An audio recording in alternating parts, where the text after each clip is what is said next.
फूलों की दुकान पर आकर बैठी ही थी कि तभी जमींदार चौधरी वहां आ धमका।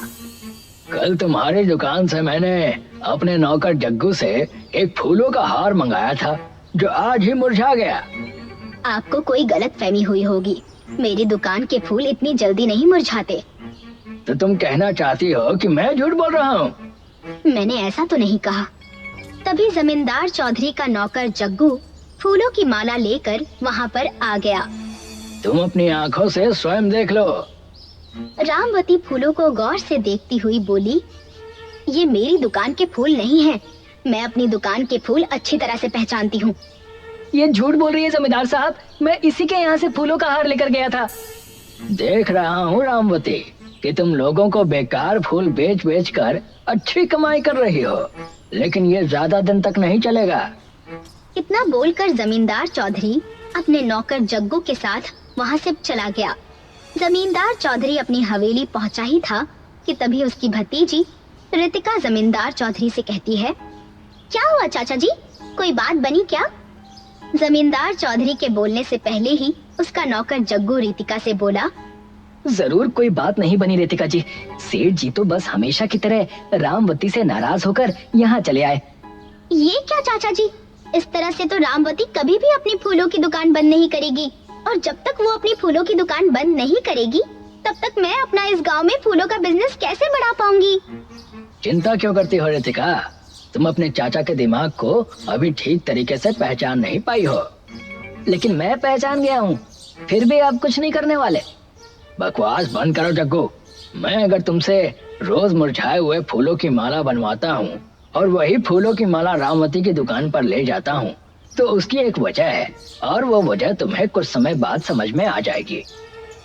इधर रामवती अपने घर पहुंची थी कि तभी उसकी 15 वर्षीय बेटी साक्षी रामवती से कहती है, क्या हुआ माँ, आपका चेहरा क्यों उतरा हुआ है? अब क्या बताऊं बेटिया, हमेशा की तरह आज भी जमींदार चौधरी पता नहीं किसकी दुकान की फूलों की माला मेरी दुकान पर ले आया और भड़क गया। मुझे तो ऐसा लग रहा है जैसे कि उसके दिमाग में कुछ चल रहा है। वैसे भी उसे हमारी कामयाबी अच्छी नहीं लगती माँ। वो इतना बड़ा जमींदार और मैं छोटी सी फूलों की दुकान चलाने वाली, आखिर मुझे लेकर उसके दिमाग में क्या चल सकता है? तू भी ना साक्षी, पता नहीं क्या क्या सोचती है। अगले दिन जमींदार चौधरी रोज के मुताबिक अपने नौकर जग्गू के साथ गांव के बने हुए मंदिर चला गया। चौधरी साहब, आज आप हमेशा की तरह पूजा के लिए फूल लेकर नहीं आए। अरे क्षमा करें पुजारी जी, मैं तो भूल गया, अभी मंगवाता हूँ। इतना बोलकर चौधरी जग्गू से कहता है, जग्गू जल्दी से रामवती की दुकान पर से फूल लेकर आ जाओ, पूजा शुरू होने वाली है। जग्गू वहाँ से चला गया और कुछ देर बाद मुरझाए हुए फूल लेकर जमींदार चौधरी के सामने आकर खड़ा हो गया। फूल को देखकर जमींदार चौधरी क्रोधित अवस्था में पुजारी की ओर देखकर बोला, देख रहे हैं आप पुजारी जी, रामवती की कितनी घटिया हरकत है ये। मैं रोज रामवती की दुकान से ही फूलों की माला मंगवाता हूँ और उसके फूल अगले दिन मुरझा जाते हैं, और आज तो उसने हद ही कर दी। मंदिर के लिए भी उसने मुरझाए हुए फूल दिए, जो कि अपशकुन है। आप सही कह रहे हैं चौधरी साहब, रामवती ने बहुत ही गलत हरकत की है। पुजारी जी, गांव के सारे लोग आपकी बात को मानते हैं। आप इसी समय रामवती की दुकान को गांव से हटवा दीजिए। अगर कहीं भगवान नाराज हो गए तो सारे गांव का सत्यानाश हो जाएगा। ये सुनकर पुजारी मंदिर में मौजूद लोगों से कहता है, चलो सब रामवती की दुकान पर चलो। पुजारी बहुत से लोगों को लेकर रामवती की दुकान पर चला गया। क्या हुआ पुजारी जी, सब लोग मुझे इतनी क्रोध भरी नजरों से क्यों देख रहे हैं? रामवती, तुम खराब फूल तो बेचती ही थी, लेकिन अब तुम्हारी इतनी हिम्मत कि तुम पूजा के लिए भी खराब फूल बेचने लगी। मगर मेरे यहाँ से तो आज किसी ने पूजा के लिए फूल खरीदे ही नहीं, और भला मैं पूजा के लिए खराब फूल क्यों बेचूंगी? रामवती झूठ बोलती है पुजारी जी, इसकी भोली सूरत पर मत जाइए। पुजारी ने सारे लोगों को देखकर कहा, तुम सब देखते क्या हो, तोड़ दो रामवती की दुकान।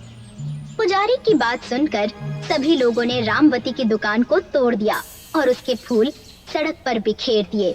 रामवती रोती हुई अपने घर चली गई। अपनी माँ को देखकर उसकी बेटी साक्षी घबराते हुए बोली, क्या हुआ माँ, आप रो क्यों रही हैं? रामवती सारी घटना अपनी बेटी साक्षी को बताती है। बेटी, मेरी बात का विश्वास कर, मैंने पूजा के लिए खराब फूल नहीं बेचे। मेरा तो सोच सोच कर बुरा हाल हो रहा है माँ। अमेरिका से फूलों के रिसर्चर प्रोफेसर आर्यन हमारे गांव में फूलों के घर बनाने का प्रतियोगिता कराने के लिए आ रहे हैं और मैंने ऑनलाइन इस प्रतियोगिता में हिस्सा भी ले लिया है, लेकिन हमारे सारे फूल तो गांव वालों ने सड़क पर फेंककर बेकार कर दिए। तुम चिंता मत करो बेटी, मैं आज गांव के मुखिया के पास जाऊंगी। उनके बगीचे में बहुत सुंदर रंग बिरंगे फूल खिलते हैं। रामवती सीधे मुखिया के घर पर चली गई। यहाँ पर क्या करने आई हो रामवती? मुखिया जी, आप तो जानते हैं कि गांव वालों ने मेरे साथ कितना बुरा व्यवहार किया है। मुद्दे की बात करो रामवती। बात ये है मुखिया जी कि मेरी बिटिया साक्षी ने फूलों के घर बनाने की प्रतियोगिता में हिस्सा लिया है। और तुम चाहती हो कि मैं अपने बगीचे के रंग बिरंगे फूल तुम्हें बेच दूं? अगर तुम ये सोचकर यहाँ पर आई हो तो वापस लौट जाओ। और हाँ, सिर्फ मैं ही नहीं बल्कि गांव का कोई भी व्यक्ति तुम्हें अब फूल नहीं बेचेगा। रामवती निराश होकर वहाँ से चली गई। इधर रितिका अपने चाचा जमींदार चौधरी से बोली, वाह चाचा जी, आपने तो कमाल कर दिया। मैंने तुम्हारे फूलों के व्यवसाय करने का रास्ता आसान कर दिया है रितिका, लेकिन मेरी बात ध्यान से सुनो। परसों अमेरिका से प्रोफेसर आर्यन हमारे गांव में एक प्रतियोगिता रखने जा रहे हैं। उस प्रतियोगिता में फूलों का घर बनाना होगा। तुम उस प्रतियोगिता में हिस्सा ले लो, मुझे विश्वास है कि तुम जीत जाओगी और उसके बाद तुम्हारा व्यवसाय चलेगा नहीं बल्कि दौड़ेगा। चाचा जी, मैंने ऑनलाइन उस प्रतियोगिता में हिस्सा ले लिया है। इधर अपनी माँ का उदास चेहरा देखकर साक्षी सब समझ गई। अगले दिन साक्षी को रोता हुआ देखकर उसकी माँ बोली, रो मत बिटिया, ईश्वर पर भरोसा रखो। रामवती के ये शब्द सुनकर साक्षी अचानक मंदिर के अंदर चली गई। मंदिर में उस समय कोई नहीं था। साक्षी भगवान की मूर्ति को देखकर रोती हुई कहती है, हे भगवान, कल प्रोफेसर आर्यन यहाँ आने वाले हैं, मुझे अपमानित होने से बचा लीजिए। तभी उसके कंधे पर पीछे किसी ने हाथ रखा। साक्षी ने देखा तो एक सुंदर स्त्री हाथ में एक सुंदर से फूल के साथ खड़ी थी। वो सुंदर स्त्री साक्षी को फूल देती है। बेटिया, इस फूल को अपने घर के बाहर रख देना और फिर इसका चमत्कार देखना। इतना बोलकर वो सुंदर स्त्री वहां से चली गई। साक्षी के हाथ में सुंदर फूल देखकर रामवती उससे बोली, साक्षी, तुम्हारे हाथ में फूल कैसा? साक्षी सारी घटना बताती हुई अपनी माँ से कहती है, तुम इस फूल को घर से बाहर क्यों नहीं रखाती? क्या माँ, आप चमत्कार पर विश्वास करती हैं? बिटिया, जब हर तरफ से विपरीत परिस्थितियां हमें घेर लें, तब सिर्फ हमें एक चमत्कार की ही उम्मीद होती है। अपनी माँ की बात सुनकर साक्षी बाहर घास के मैदान में उस फूल को रखाई और सो गई। अगले दिन साक्षी जब सोकर उठी तो अविश्वास भरी नजरों से बाहर का दृश्य देखने लगी। उसने देखा कि उस घास के मैदान में एक फूलों का बहुत सुंदर महल बना हुआ था। साक्षी अपनी माँ को उठाकर तुरंत बाहर ले आई। देखिए माँ, ये तो फूलों का बहुत ही सुंदर महल है। चलो माँ, अंदर चलकर देखते हैं। रामवती और साक्षी उस महल के अंदर चले गए। उस महल के अंदर हर वस्तु फूलों की ही थी। इधर प्रोफेसर आर्यन गांव में कदम रख चुके थे। वो प्रतियोगिता के मुताबिक रितिका के बने हुए फूलों के घर को देखकर कहते हैं, तुमने फूलों का तो बहुत ही सुंदर घर बनाया है रितिका। अचानक प्रोफेसर को कुछ याद आया और वो जमींदार चौधरी की ओर देखकर कहते हैं, एक लड़की ने और ऑनलाइन फॉर्म भरा था, वो कहीं नजर नहीं आ रही। उसका नाम, हाँ याद आया, उसका नाम साक्षी है। अरे आपने भी किसका नाम ले लिया? लगता है वो डर की वजह से आई ही नहीं। ये मेरा अपमान है, मैं उसके घर जाना चाहता हूँ। जमींदार चौधरी अपनी भतीजी और गांव के लोगों को रामवती के घर के नजदीक लेकर पहुंच गया। तभी प्रोफेसर की नजर रामवती के घर के ठीक सामने फूलों से बने हुए महल पर पड़ी। प्रोफेसर आर्यन आश्चर्यचकित हो जाते हैं। ये तो फूलों का बहुत बड़ा और सुंदर महल है। इस तरह का महल तो कोई बहुत ही कुशल फूलों का कारीगर ही बना सकता है। इतना कहकर प्रोफेसर उस महल के अंदर प्रवेश कर गए। तुमने तो बहुत ही सुंदर फूलों का महल बनाया है साक्षी। इस प्रतियोगिता की विजेता तो तुम ही हो। मैं बहुत जल्दी तुम्हें अपने खर्चे से अमेरिका बुलाऊंगा। इतना कहकर प्रोफेसर अपने हाथ में पड़ी हुई ट्रॉफी साक्षी को पकड़ा देते हैं। ये देखकर जमींदार चौधरी और रितिका का चेहरा उतर गया। तभी रंग बिरंगी किरणों के साथ वही मंदिर वाली औरत वहाँ पर प्रकट हो गई। सभी गांव वाले चौंक गए। रामवती निर्दोष है। ये सब जमींदार चौधरी और उसके नौकर जग्गू की करतूत है। जमींदार चौधरी अपनी भतीजी को फूलों का व्यवसाय कराना चाहता था और इसके लिए वो रामवती की फूलों की दुकान बंद करवाना चाहता था। इसलिए इस बेचारी के खिलाफ षड्यंत्र रचा। ये देखकर गांव वाले सभी चौधरी और उसकी भतीजी के खिलाफ हो गए। जमींदार चौधरी अपनी भतीजी और नौकर के साथ उसी दिन गांव छोड़कर चला गया। मगर रामवती और साक्षी आज भी अपने फूलों के महल में रहती हैं। सीताराम राजगढ़ गांव में रहता है। राजगढ़ गांव में सड़क आ जाने से गांव का विकास होना शुरू होता है। और कैसे हो सीताराम? सभी लोग शहर में काम ढूंढने जा रहे हैं, क्या तुम नहीं जाओगे? नहीं, मैं तो अपने ही गांव में रहकर कुछ काम कर लूंगा। पर तुम करोगे क्या? सोच रहा हूँ एक बड़ा सा घर बनाऊं और उसमें किराएदार रखकर अपना खर्चा चला लूं। पर तुम्हारे पास घर बनाने के लिए इतने पैसे कहाँ से आएंगे? घास का घर बनाऊंगा। हाँ, ऐसा हो सकता है। घास की तो हमारे गांव में कोई कमी नहीं है। देखना, बड़े महल जैसा घर होगा मेरा। सीताराम जंगल जाता है और वहाँ से बहुत सारी सूखी घास लेकर वापस आता है और उस घास को बुनकर घर बनाने लगता है। कई दिनों तक दिन रात मेहनत करने के बाद सीताराम का घास का घर बनकर तैयार हो जाता है। कई दिन तक ढूंढने पर सीताराम को एक किराएदार मिलता है। मुझे 2 कमरे चाहिए। मैं अपने परिवार के साथ यहाँ आपके गांव के स्कूल में पढ़ाने आया हूँ। हाँ हाँ, आइए गुरुजी। इतना बड़ा घर आप लोगों के लिए ही तो बनाया है। आ जाइए। सीताराम किराएदार को घर दिखाता है। किराएदार को घर पसंद आता है। कुछ दिन बीतने के बाद, अरे सीताराम जी, आपके घर में तो बहुत सारे चूहे हैं। ये तो रात को ठीक से सोने भी नहीं देते। माफ कीजिए गुरुजी, मैं आज ही चूहेदानी लाकर सारे चूहों को भगा देता हूँ। सीताराम दुकान में जाकर चूहेदानी खरीदता है और चूहेदानी की मदद से जंगल में छोड़ कर आता है। कुछ दिन तक तो किराएदार को कोई भी शिकायत नहीं रहती, पर जैसे ही बारिश का मौसम आता है, बारिश का पानी सीताराम के घास के घर में घुसने लगता है, जिसकी शिकायत लेकर किराएदार फिर से सीताराम के पास आता है। सीताराम जी, अब नई समस्या खड़ी हो गई है। क्या बात है बताइए, आप खुद ही चलकर देख लीजिए। किराएदार सीताराम को अपने कमरे में लेकर जाता है, जहाँ पर छत से बारिश का पानी टपक रहा है। ये देखिए, थोड़ी सी बारिश हुई नहीं कि पानी टपकना शुरू हो गया।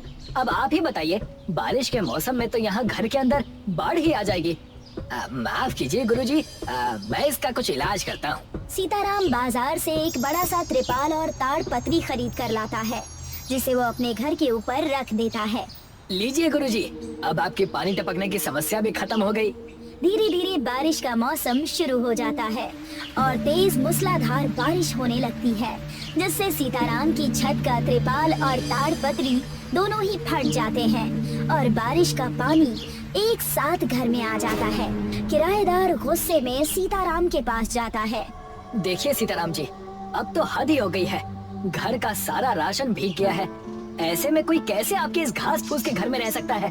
अब माफ कीजिए गुरुजी, आगे से ऐसा नहीं होगा। माफी मत मांगिए, कुछ कीजिए। अगर आपने एक हफ्ते में ये घर ठीक नहीं किया तो मैं अपना कमरा छोड़कर हमेशा के लिए चला जाऊंगा। नहीं नहीं नहीं, ऐसी नौबत नहीं आएगी। आप मुझे कुछ दिनों का समय दीजिए, मैं कुछ करता हूँ। सीताराम परेशान हो जाता है और सोच में पड़ जाता है कि तभी उसे परेशान देखकर उसका दोस्त दिवाकर उससे पूछता है, क्या बात है, आज परेशान नजर आ रहे हो? हाँ, बारिश की वजह से घर के अंदर पानी घुस रहा है, जिससे किराएदार ने घर खाली करने के लिए कहा है। अब घास फूस का घर है तो पानी तो घुसेगा ही ना। समझ ही नहीं आ रहा कि क्या करूं। तो कुछ टाट पट्टी या प्लास्टिक की ताड़पत्री लगा कर देखो। वो सब करके भी देख लिया, उनका भी कुछ फायदा नहीं हुआ। ठीक है, अगर तुम्हारी समस्या का कोई हल मिलेगा तो मैं तुम्हें जरूर बताऊंगा। दिवाकर इतना कहकर वहाँ से चला जाता है और सीताराम फिर से सोच में पड़ जाता है कि वो कैसे अपने घर को बारिश में चूने से बचाए। कुछ दिन बीत जाते हैं पर सीताराम कुछ भी नहीं कर पाता और बारिश का पानी घर में घुसने की वजह से अब किराएदार घर को खाली करने लगता है। गुरुजी, कुछ दिन और रुक जाइए। देखिए सीताराम जी, मैंने आपको 1 हफ्ते का समय दिया था और 10 दिन बीत चुके हैं। आप खुद ही देख लीजिए, घर के अंदर पानी का तालाब बना हुआ है और इस तालाब में मैं अपने बच्चों के साथ कैसे रहूंगा? हे भगवान, बड़े मुश्किल से तो एक किराएदार मिला था, दूसरा किराएदार कहाँ से ढूंढ कर लाऊंगा? और किराएदार मिल भी गया तो मैं इस टपकती छत का क्या करूंगा? सीताराम बहुत दुखी और निराश हो जाता है कि तभी उसके पास दिवाकर आता है। मुझे तुम्हारी समस्या का समाधान मिल गया है। क्या है, जल्दी से बताओ। दिवाकर सीताराम को एक किताब देता है। इस किताब का मैं क्या करूंगा? जब राम जी और सीता माँ वनवास गए थे तब उन्होंने जंगल में एक जादुई घास के पौधे से घर बनाया था जो कि उन्हें सर्दी गर्मी से बचाता था। और भी कई चमत्कारिक गुण उस घास में हैं। किताब खोलकर देखो, तुम्हें सब पता चल जाएगा। सीताराम किताब खोलकर उस जादुई घास के पौधे को देखता है और खुश हो जाता है। वो किताब को लेकर जंगल में जाता है और जादुई घास को ढूंढने लगता है कि तभी सीताराम के पीछे एक शेर पड़ जाता है। सीताराम शेर से खुद को बचाने के लिए तेजी से दौड़ता है और जाकर एक बहुत गहरे गड्ढे में गिर जाता है। सीताराम जब गड्ढे में थोड़ा आगे चलता है तो वो देखता है कि सामने कुछ चमक रहा है। सीताराम समझ जाता है कि ये वही घास है। जब वो उसके पास जाता है तो उसे वहाँ पर एक वानर दिखाई देता है। तुम्हें क्या चाहिए सीताराम? मुझे ये जादुई घास चाहिए। इसके लिए तुम्हें मेरे 3 प्रश्नों का उत्तर देना होगा। अगर उत्तर सही हुए तो तुम्हें ये जादुई घास मिल जाएगी। हे वानर रूप धारण किए हनुमान जी, आप सवाल पूछिए। राजा राम कितने साल के लिए वनवास गए थे? 14 साल के लिए। राजा राम का सबसे बड़ा शत्रु कौन था? अब लंकापति रावण। अब आखिरी प्रश्न, भगवान श्री राम को महापुरुष क्यों कहते हैं? क्योंकि एक राजा होते हुए भी उन्होंने अपने पिता के वचन की लाज रखने के लिए राजघराने को छोड़कर वनवास जाने का निर्णय लिया था। तुमने सभी प्रश्नों के सही उत्तर दिए हैं। तुम जितना चाहे उतना जादुई घास ले जा सकते हो। जय हो सीता मैया की, जय हो रामचंद्र जी की। हे ईश्वर, मुझ गरीब पर अपनी कृपा बनाओ। जय हो प्रभु, आपने अपना चमत्कार दिखा दिया। जय हो सीता मैया, जय हो रामचंद्र जी की। सीताराम जादुई घास का एक बड़ा गड्ढा बनाकर घर ले आता है। सीताराम उस जादुई घास से अपने घर की छत बुनने लगता है। जैसे ही सीताराम उस जादुई घास से अपने घर की छत बनाता है, उसका पूरा घर जादुई घास का महल बन जाता है। अरे वाह सीताराम, ये तो चमत्कार हो गया।